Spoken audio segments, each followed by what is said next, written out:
More than 100 college and university leaders have issued a joint letter condemning the Trump administration's efforts to dictate policies at their private institutions. The letter reads in part, "We speak with one voice against the unprecedented government overreach and political interference now endangering American higher education." It's Ken Harbaugh with the Midas Touch Network. They are trying to police thought. The Trump administration, in its attempts to exert control over private universities, has threatened to withhold billions of dollars in federal funding that supports everything from student loans to life-saving cancer research. And it has made outrageous demands over who universities can hire, who they can admit, and what they can teach. This is part of a much larger pattern across Trump's government, and one of the clearest indicators of the kind of control he wants to exert is what is happening at our nation's military academies. That is where academic integrity and Trump's desire for control comes into focus. Because as commander-in-chief, he doesn't have to threaten to withhold funds from academies. He can just order them to comply, and they have to. I spoke with a former member of the Board of Visitors at the U.S. Naval Academy and an audience favorite here, Amy McGrath, about how damaging the Trump administration's actions have been and what it means for the rest of us. Welcome to the Ken Harbaugh Show. My guest today is Amy McGrath, a graduate of the U.S. Naval Academy, a former F-18 pilot, and the first woman in the Marine Corps to fly a combat mission. She ran against Mitch McConnell for the U.S. Senate in 2020. Amy, welcome back to the show.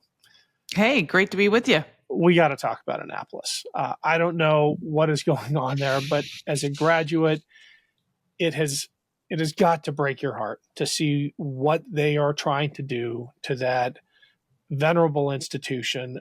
I think the best indicator of how crazy things have gotten is that the Naval Academy Library has now banned Maya Angelou and approved Mein Kampf. I mean, Mein Kampf should be there. We should have the right to read uncomfortable things. Yeah. But banning Maya Angelou because it is, I don't know, what was the excuse? It's divisive? Yeah, I mean, it's part of their DEI, anti-woke, whatever you want to call it, witch hunt push that just is stupid. Yeah. It's just dumb. I mean, look, the headlines are the headlines and they're bad, right? The headline from the New York Times, and it's real. I mean, banning books is stupid. And it's an insult to anybody who's educated.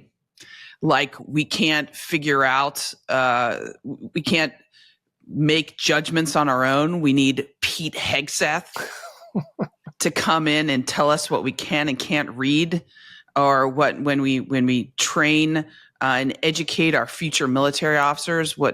It's stupid. Okay, so that's just number one. That said, the Naval Academy and West Point and the Air Force Academy are and have been for a long time America's number one, number two, number three public universities. Yeah. They are very, very good at what they do. The Naval Academy in particular has 50% of the faculty are civilian. They've been there a long time. They are very good, very dedicated people. And they've trained and educated Navy and Marine Corps officers for decades. And so this business of this new administration coming in and somehow saying, oh, the academies are in bad shape and they're woke and we're going to go in and get rid of the clubs, the African-American clubs or the Hispanic-American clubs, and we're going to get rid of books, is just stupid. It's just dumb. And if you look at the makeup of the Board of Visitors, for example, the Board of Visitors under Joe Biden consisted of former four-star general graduate, former four-star admiral graduate, truly successful Navy and Marine Corps officers, and also successful academics on the board. And Amy McGrath, former Navy captain. Well, yeah, I mean, but I wasn't even close to what the other board members were in terms of being distinguished and caring about the institution, understanding the institution and caring about it. And now it's filled with, Ronnie Jackson. And, guys like that, the guy who brought the classified documents to Mar-a-Lago for Trump, he's on the board now. Like, this is their team. Yeah, it sucks. It sucks for the academies because they're having to wade through this right now, and the leadership, I'm sure, is trying to keep the institution professional and excellent, which it has been throughout this madness. There's not enough men like me who do whatever they want. Are you sick of it yet? Those people need to be, when we take power, they need to be given the death penalty. The anger. I live like a capitalist every single day, Cenk. I live as a capitalist. The hate. And we have a system of checks and balances. That's a good one. That's really funny. We do? The idea that to be a man, you have to be a bully. Fuck you! We should be better than this. Females don't have independent thought. They don't come up with anything. Our kids deserve better than this. It's like women want equal rights when it's convenient, but then they still want the door open for them. So help us change it. Subscribe to Valor Media Network, where you can find shows on sports, men's health, and patriotism without the resentment and division. True strength is about discipline, resilience, and service. If you've wondered where all the positive role models are, especially for young men, check out Navy SEAL Dan Barkov and Commander Bobby Jones as they share stories of service and sacrifice. Being good at being a man is about what you do for others and not what you do for yourself. Listen to Jason Tander and co-hosts Ravi Gupta and Adisu Demisi give you the inside track on the politics of sports. I just want to take back what I said about the Bills. No, because in all honesty, your team seems to have gotten the vaccination thing right. Okay. My team seems to be struggling with it. These shows and many more from Valor Media Network prove that you don't have to be an asshole to connect with young men today. Subscribe to Valor Media Network today. It is such an infantilizing of the, what's the academy class called? It's not the Corps Cadets. That's what we had at the Citadel. Brigade. The Brigade. Brigade of Midshipmen.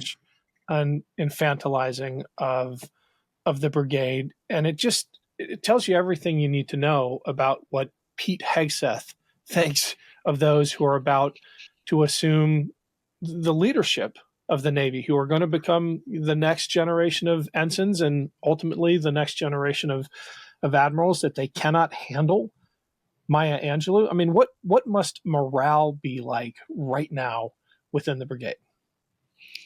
I mean, I think they're trying to wade through it. They're trying to get through this time without having more spotlight put on the institution, because it does do great work. And look, I mean, if you take away a certain percentage of books at the academy, that sucks. But the reality is they're still going to be working very hard to become, excellent Navy and Marine Corps leaders as much as they can. So I think right now they're just trying to push through this and not get in the headlines of the New York Times. Unfortunately, Ken, this is a culture war that Pete Hegseth and his crazy minions, many of whom are, followers who are unfortunately graduates of the institution, want. Yeah. They want to bring this upon the academies. And I think it's sad. They also seem to act as if they're winning, or they think they're winning this culture war, which suggests to me, I mean, this is a truism from like Sun Tzu and the Art of War. Commanders fail when they don't know the truth. How insulated must they be to think they are winning this argument with the American public? Well, I don't know if they're winning the argument with the American public. I think that much of the American public thinks it's bullshit. I think many people at the academies think it's bullshit. Again, they have to follow orders and they have to march smartly, but they're smarter, and so we just got to get through this time. But it's just stupid. It's stupidity right now. That was part 1 of my interview with Amy McGrath. Check out part 2 later this week, where we discuss the risks that people in uniform have to take in pushing back against the moral compromises being demanded of them by the Trump administration.